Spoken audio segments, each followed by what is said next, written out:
ஏய், உன்னோட வீடு இப்பதான் ஃபுல்லா சுத்தி பார்த்தேன். எவ்வளவு பெருசா இருக்கு. எப்படி இந்த சின்ன வயசுக்குள்ள இதெல்லாம் அப்படி சம்பாதிச்சு வாங்குன? Oh thank you. வாங்குறதா?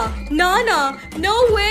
இது என்னோட பாட்டன் பாட்டி பூட்டன் பூட்டி ஓட்டன் ஓட்டி டூட்டி ஃப்ரூட்டி வழியா வந்து பரம்பரை சொத்து. இந்த மாதிரி தாய் வழி தந்தை வழி தான் எனக்கு இந்த காரு பெங்களூர் நிலம் எல்லாமே வந்தது. ஆமா, உனக்கு பரம்பரை பரம்பரையா கை மாறி வந்தது எதுவுமே இல்லையா? ஓ, எனக்கு பரம்பரை பரம்பரையா அள்ளி கொடுத்துருக்காங்களே.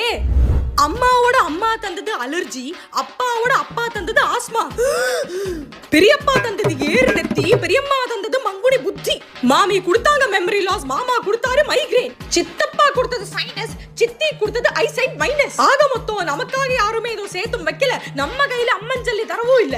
ஆனா எங்கேதோ விடிஞ்ச உடனே எல்லாமே ஒட்டச்சிக்கிட்டு குடும்பத்தோட வந்து நடு ஹால்ல உட்காந்து நல்ல வண்டி அட்வைஸ் மட்டும் பாக்கெட் ஃபுல்லா தருவாங்க.